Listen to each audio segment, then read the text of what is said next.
మనం పుడుతూ చిన్నప్పుడు ఎలా ఉంటామో చాలా క్యూరియస్‌గా ఉంటాం.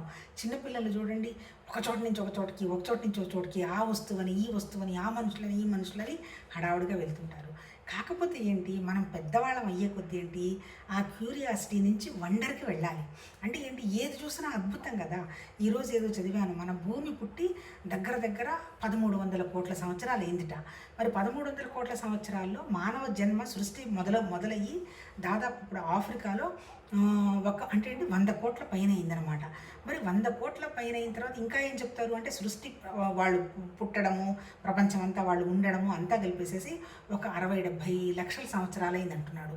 అంటే ఆశ్చర్యం ఏంటి? అందుకని చూడండి మన వాళ్ళు కాకపోతే ఇంత సృష్టి అయినా ఈ సృష్టి ఎలా వచ్చింది అనేటువంటి విషయాన్ని ఆధ్యాత్మికవేత్తలు కొద్దో గొప్ప పరిశీలన చేసినా కరెక్ట్‌గా ఇదేనని అథెంటిసిటీ అయితే ఏమీ లేదు.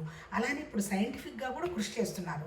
అంతకుముందు ఏమనుకున్నారు, 2000 కోట్ల సంవత్సరాలు అనుకున్నారు. కాదు, అంత కాదులే, 1300 కోట్ల చిల్లర అని గ్రహించారు. అంటే ఏంటి, రీసెర్చ్ జరుగుతూనే ఉంది.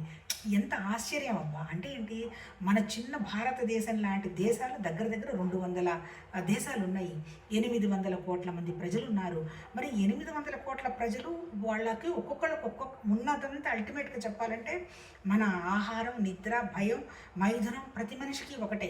అమెరికా వాళ్ళకి ఒక రకమైన ఆకలి, భారతదేశం వాళ్ళకి ఒక రకమైనటువంటి ఆకలి లేదు. కాకపోతే ఏంటంటే మనలో ఉన్నటువంటి మళ్ళీ ఇంకేం చెప్తున్నాడు మన భగవద్గీతలో, నా నుంచే ప్రకృతి అంతా వ్యక్తమైంది. ప్రకృతి అంటే ఎవరు? పంచభూతాలు, మనసు, బుద్ధి, అహంకారం ప్రకృతేను. దాంతోపాటు జీవ చైతన్యం కూడా వ్యక్తమైంది. జీవ చైతన్యానికి నాకు ఇంత కూడా తేడా లేదు. అసలు ఎందుకు వ్యక్తమైంది? నాకు ఒక ఆలోచన వచ్చింది. ప్రతి అనుభవం నేను ఎక్స్పీరియన్స్ చేస్తే ఎలా ఉంటుంది అనే ఆలోచన ఇచ్చి కూర్చున్నాను తప్ప నాకేం ఇబ్బంది లేదు. కాకపోతే మీరేం చేస్తున్నారు, తీసుకుంటున్న ప్రతి అనుభవం నాదేనని ఘర్షణ పడుతున్నారు. అసలు మీకు కూడా అనుభవం లేదు. ఒకవేళ అనుభవం ఉంటే ఉంది, దుఃఖం ఉంటే ఉంది, సంతోషం ఉంటే ఉంది. కానీ దానికి రియాక్ట్ అయ్యే మనుషులు లేకుండా చూసుకోండి.